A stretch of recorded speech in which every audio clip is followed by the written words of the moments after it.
Subscribe करिए BO doctor channel को और बेल आइकन दबाइए ताकि आपको मेरी हर एक वीडियो की नोटिफिकेशन मिल सके। Hi everyone, I am doctor Bhavin Pabari और आज मैं आपको बताऊंगा डिहाइड्रेशन के बारे में। यानी कि जब हमारी बॉडी में पानी की कमी हो जाती है तो उस परिस्थिति को डिहाइड्रेशन कहा जाता है और उसके रिलेटेड पूरी इंफॉर्मेशन इस वीडियो में मैं आपको बताऊंगा।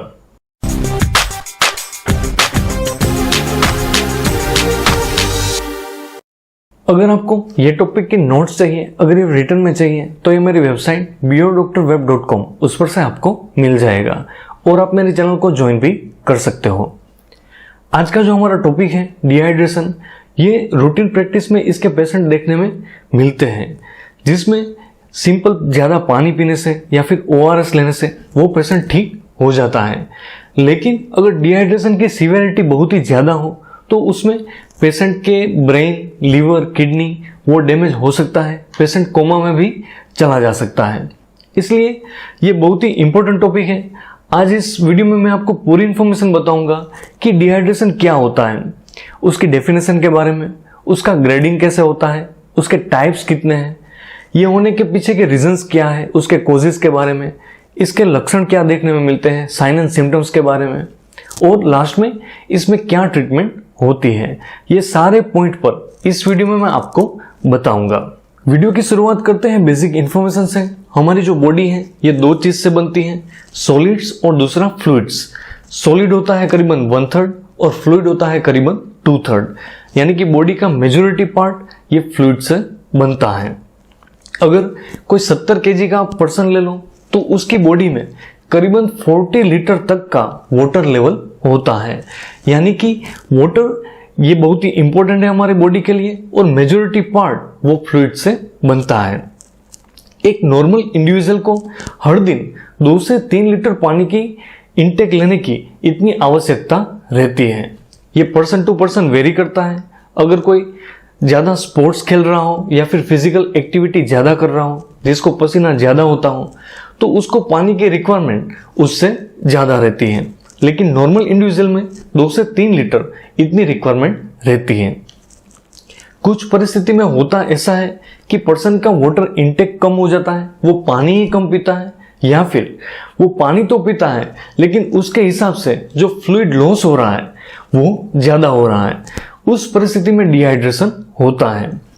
मान लीजिए आप 5 रुपए कमा रहे हो लेकिन आप एक्सपेंस 10 रुपए कर रहे हो, तो डेफिनेटली आप लॉस में रहोगे। वैसे ही आप जितना पानी पी रहे हो उससे अगर ज़्यादा लॉस हो जाए, वो वोमिटिंग में हो जाए, डायरिया में हो जाए या फिर फीवर में हो जाए, ऐसी कोई भी परिस्थिति में हो जाए, तो उस परिस्थिति में डिहाइड्रेशन हो जाता है।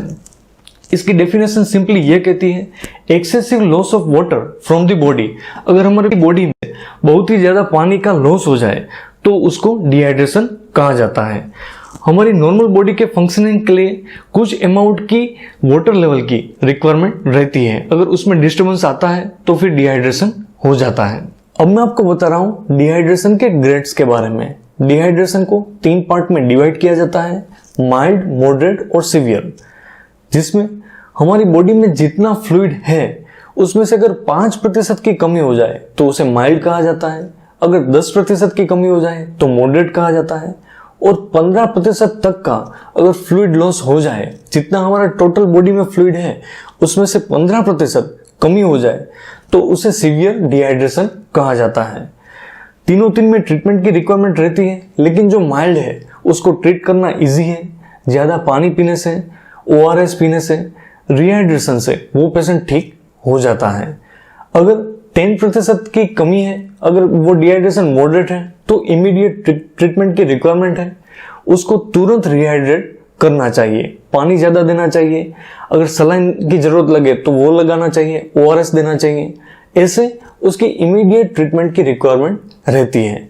और अगर ग्रेड 3 है, सीवियर है, तो उसमें इमीडिएट ट्रीटमेंट की तो रिक्वायरमेंट है, लेकिन पेशेंट को हॉस्पिटलाइज किया जाता है और उसको एक इमरजेंसी कंसिडर करना चाहिए, क्योंकि वो लाइफ थ्रेटनिंग भी हो सकता है।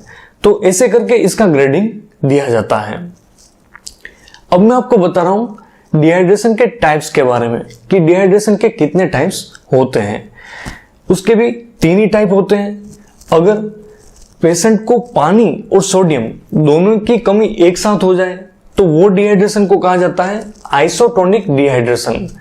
जैसे वोमिटिंग और डायरिया में वाटर और सोडियम दोनों का लॉस होता है, तो उस टाइम पर जो डिहाइड्रेशन होता है उसे आइसोटोनिक डिहाइड्रेशन कहा जाता है। कुछ परिस्थिति में वाटर का लॉस ज्यादा होता है लेकिन सोडियम का नहीं होता है, तो उसको हाइपरटोनिक डिहाइड्रेशन कहा जाता है। जैसे कि फीवर में, जब फीवर आता है तो वाटर का लॉस ज्यादा होता है, तो उस टाइम पर जो डिहाइड्रेशन होता है उसको हाइपरटोनिक डिहाइड्रेशन कहा जाता है। और तीसरा, कुछ परिस्थिति में सोडियम का लॉस ज्यादा होता है लेकिन वाटर का लॉस उसके कंपैरिजन में कम होता है, तो उसको हाइपोटोनिक डिहाइड्रेशन कहा जाता है। तो ऐसे करके उसको डिवाइड किया जाता है। और जो हाइपोटोनिक डिहाइड्रेशन है वो होता है ज्यादातर डायूरेटिक्स टेबलेट्स, जो पेशेंट लेता है, पेशाब ज्यादा लगे ऐसी टेबलेट्स कोई ट्रीटमेंट में दी जाती है, तो उस परिस्थिति में ये हो सकता है। तो ऐसे करके इसके जो डिहाइड्रेशन है उसके टाइप्स दिए जाते हैं। अब मैं आपको बता रहा हूं डिहाइड्रेशन के कॉमन कॉजेस के बारे में, यानी कि किन कारण की वजह से डिहाइड्रेशन हो सकता है। ये बहुत ही सिंपल है। सबसे पहला कि अगर पर्सन पानी ही कम पी रहा हो, उसकी इंटेक ही कम हो, तो उस परिस्थिति में उसके शरीर में पानी की कमी हो सकती है।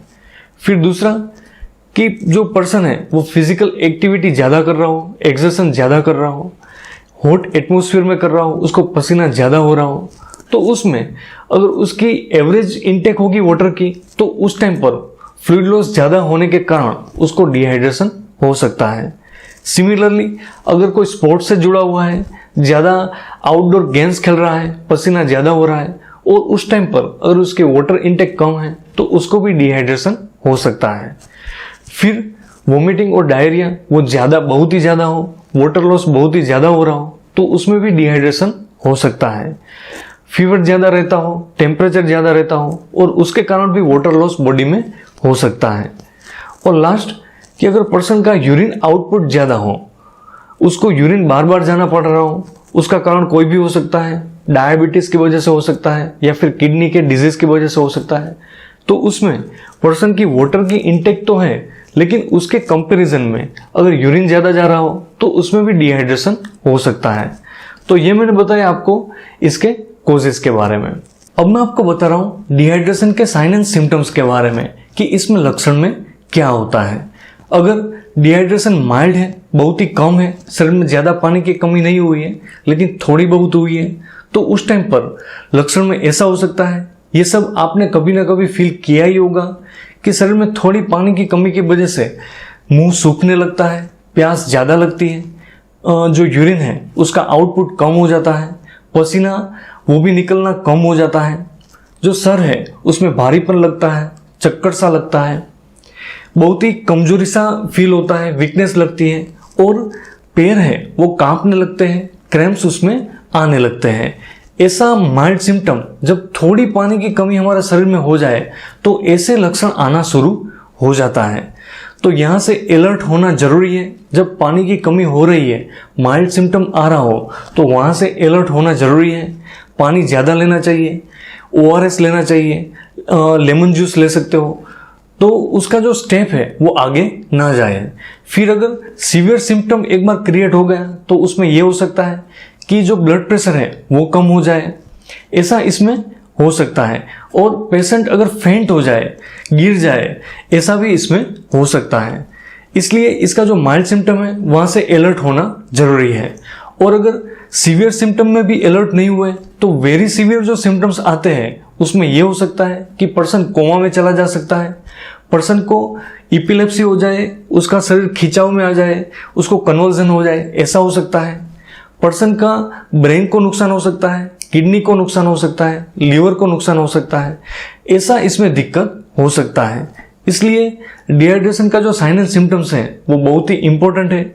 जब वाटर की कमी लगे, प्यास ज़्यादा लगे, तो उसको अवॉइड नहीं करना चाहिए, आपको तुरंत ही रिहाइड्रेट होना चाहिए। और आज के इस वीडियो के लास्ट पार्ट में मैं आपको बता रहा हूँ इसकी ट्रीटमेंट के बारे में कि एक बार शरीर में पानी की कमी होने लगे तो आपको क्या करना चाहिए। अगर डिहाइड्रेशन माइल्ड है, इतना वाटर लॉस बॉडी से नहीं हुआ है, तो सिर्फ वाटर का इंटेक बढ़ाने से भी वो ठीक हो पाता है। लेकिन अगर डिहाइड्रेशन सीवियर है, पानी का जो लॉस हुआ है वो बहुत ही ज़्यादा है, तो सिर्फ ज़्यादा पानी पीने से वो ठीक नहीं हो पाएगा, क्योंकि उसमें सॉल्ट भी लॉस हुआ है और वो सॉल्ट सिर्फ पानी से नहीं मिलेगा। उसके लिए आपको ORS साथ में लेना चाहिए। ORS यानी कि ओरल रिहाइड्रेशन सॉल्यूशन, उससे वो डिहाइड्रेशन ठीक हो पाता है। अगर किसी को ज़्यादा वोमिटिंग, ज़्यादा डायरिया हो रहा है तो उसको भी वाटर इनटेक बढ़ा देनी चाहिए, साथ में ORS लेना चाहिए और तुरंत डॉक्टर की सलाह लेनी चाहिए।